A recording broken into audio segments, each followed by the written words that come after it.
Natural lifestyle presents प्राकृतिक जीवन शैली द्वारा रोगों से बचाव।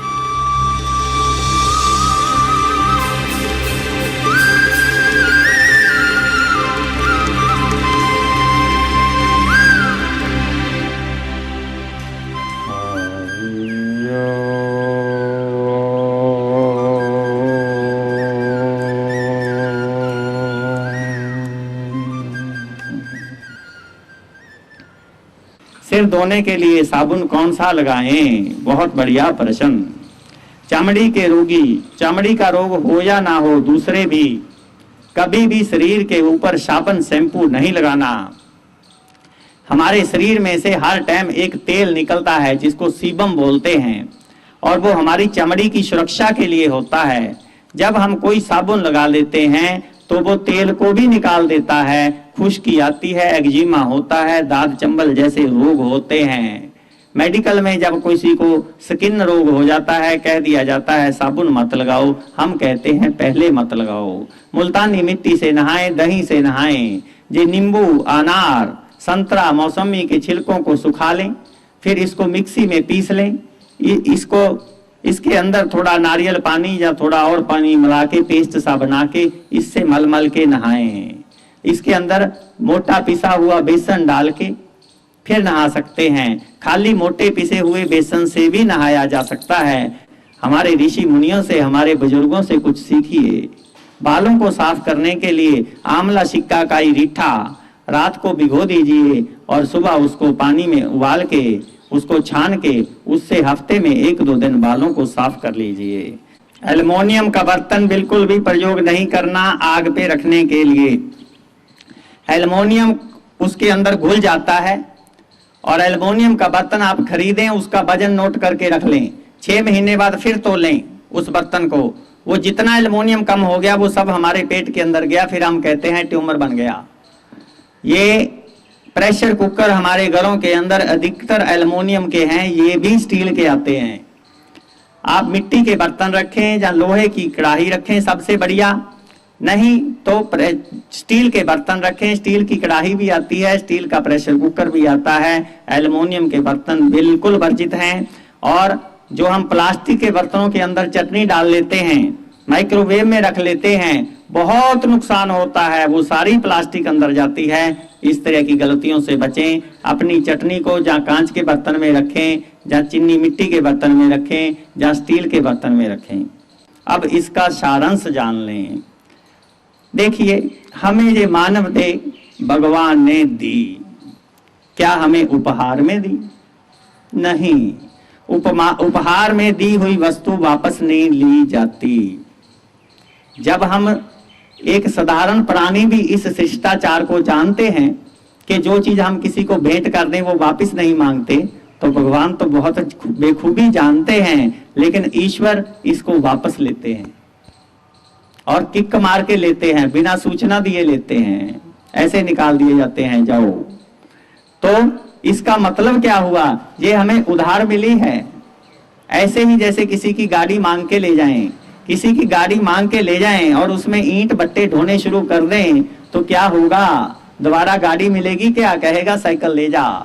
ठीक ऐसे ही ईश्वर को जब हम इस मानव देह को लेने के बाद इसके अंदर केमिकल डालेंगे, इसके अंदर गंध डालेंगे, तो जब दोबारा जाएंगे तो कहेंगे कुत्ते बिल्ली की ले जा। फिर मानव देह नहीं मिलेगी दोबारा। गाड़ी अगर संभाल के नहीं रखते तो मांगने वाला दोबारा नहीं देता, कहता है अब तो साइकिल से काम चला ले, गाड़ी तो मेरे को चाहिए कि वहां जाना है। ठीक ऐसे ही मानव देह हमें ईश्वर से मिली। ईश्वर हमारे पिता हैं, हमें अपने पिता से मानव देह मिली। अब ऐसे ही एक बच्चा अपने बेटे को, एक बेटा अपने पिताजी को बोलने लगा, पिताजी मेरे को गाड़ी ले दो। तो पिता तो कोई भी हो, वो तो दयालु होता है, उसने अपनी तरफ से बढ़िया गाड़ी जो आजकल के मुताबिक होनी चाहिए बच्चे के पास, बेटे के पास, वैसी गाड़ी लेके दे दी। और एक काम और कर दिया पिताजी ने कि गाड़ी भी बेटे के नाम ही करा दी। अब बेटे के नाम गाड़ी हो गई और बेटा को तो बस अब पिता से क्या लेना। ठीक ऐसे ही हमने अपने अपने नाम रख लिए, मोहन गुप्ता, फलाना गुप्ता, और हम सोचते हैं भी ये गाड़ी, ये शरीर हमारा है, हम इसके ऊपर अपना अधिकार जमा लेते हैं। तो पिताजी कहने लगे बेटे को, ठीक है बेटा, गाड़ी तो तेरे को ले दी, अब एक ध्यान रखना। क्या? ये गाड़ी को चलाने के कुछ नियम हैं। इसको बाएं हाथ पे चलाना, लाल बत्ती पे रोक लेना, नियमों का पालन करना। बेटा कहने लगा, अब गाड़ी मेरे नाम हो गई, नहीं मानूंगा, नहीं मानूंगा। ठीक ऐसे ही हम मां प्रकृति, गीता, सारे ग्रंथ हमें ये उपदेश देते हैं कि भूख लगने पर खाना, मात्रा में ज्यादा मत खाना। गीता में कहते हैं भगवान कि बहुत ज्यादा खाने वाले को भी ये योग सिद्ध नहीं होता, और बहुत कम खाने वाले को भी ये योग सिद्ध नहीं होता, बहुत ज्यादा सोने वाले को भी ये योग सिद्ध नहीं होता, और बहुत कम सोने वाले को भी ये योग सिद्ध नहीं होता। हम मात्रा में ज्यादा खाते हैं, इस शरीर को चलाने के लिए जो नियम चाहिए उनका उल्लंघन करते हैं। फिर पिताजी कहने लगे, अच्छा बेटा एक काम करना, इसके अंदर पेट्रोल डलवाना। ये पेट्रोल वाली गाड़ी लेके दी है मैंने तेरे को, इसके अंदर कोई मिट्टी का तेल मत डलवा लेना, कोई डीजल मत डलवा लेना। बेटा कहता, नहीं मानूंगा। ठीक ऐसे ही हम शरीर के अंदर डुप्लीकेट माल डालते हैं। मेहमान के आगे दो तरह के रसगुल्ले रख दिए जाएं, एक हलवाई का रसगुल्ला और एक भगवान का रसगुल्ला, लीची। दोनों सफेद हैं, दोनों मीठे हैं, दोनों में से रस टपकता है, लेकिन हम डुप्लीकेट वाला खाते हैं, ओरिजिनल वाला नहीं, ओरिजिनल वाला नहीं। तो शुद्ध पेट्रोल भी नहीं डलवाऊंगा। तो फिर पिताजी कहने लगे, अच्छा चलो ये तो तू ही भुगतेगा, अब एक काम करना, स्टीयरिंग ध्यान से पकड़ के रखना, किसी के ऊपर मत चढ़ा देना गाड़ी को। बेटा कहता, नहीं मानूंगा। हमें भगवान जी शिक्षा देते हैं कि जब भी बैठे सीधे बैठे, और फौजियों की तरह अकड़ के मत बैठे, लंबी देर नहीं बैठ पाएंगे। अपनी बैकबोन को सीधा रखें और सॉफ्ट बेड पे मत लेटें, हार्ड बेड पे लेटें। इस तरह हम नियमों का पालन नहीं करते तो फिर रोग आते हैं, हड्डी के रोग, रीढ़ की हड्डी के रोग। फिर पिताजी कहने लगे, अच्छा तू ये भी नहीं करेगा तो मेरे को तो कुछ और ही बात लगती है।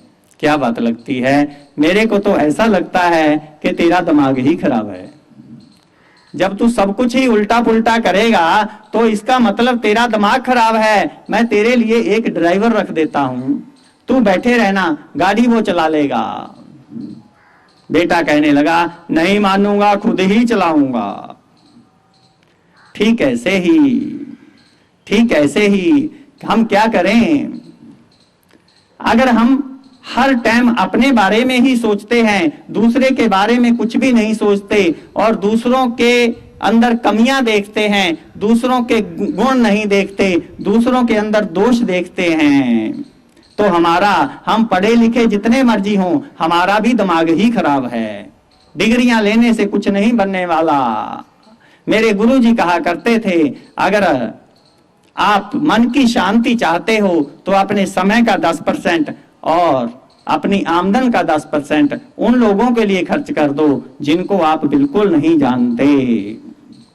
एक बहुत विशेष बात, ये शुगर के रोगी जो साइकोसोमैटिक डिजीज हैं, कहते हैं, हम पंजाब में कहीं हमारा प्रोग्राम चल रहा था, वहां पर हम किसी के घर में ठहरे, तो वहां जो भी मिलने के लिए आए, वहां मेरे को कुछ लोग जानते थे। वो जो जिसके घर हम ठहरे हुए थे वो कहने लगे, इसके अंदर तो आप जानते नहीं, इसने लड़की की शादी करी थी, 200 आदमी का खाना बनाया, 500 को बुला लिया। किसी के बारे में कहने लगा, ये तो रेट बहुत ज्यादा है इसकी दुकानदारी में, किसी के बारे में कुछ, किसी के बारे में कुछ। जब मैं वहां से चलने लगा, मेरे को कहने लगा वो व्यक्ति, आप मेरे पास 2 दिन रुके, मेरे को तो कुछ बताया नहीं, मेरी शुगर कैसे ठीक होगी? मैं आपके मुताबिक पेठे का रस पी रहा हूँ, नारियल पी रहा हूँ, पेट की पट्टी लगा रहा हूँ, अनीमा कर रहा हूँ, प्राणायाम कर रहा हूँ, फिर भी मेरी शुगर ठीक नहीं हुई। मैं कहा, तेरी शुगर ठीक नहीं हो सकती, तू जितना मर्जी परहेज कर ले, क्यों? इस शहर के अंदर 10 व्यक्ति मेरे को मिलने आए, 10 के अंदर तुमने 10 कमियां निकाल दी, एक भी गुण नजर नहीं आया। इस तरह की सोचन शक्ति वालों की शुगर ठीक नहीं होती, मानसिक रोग ठीक नहीं होते।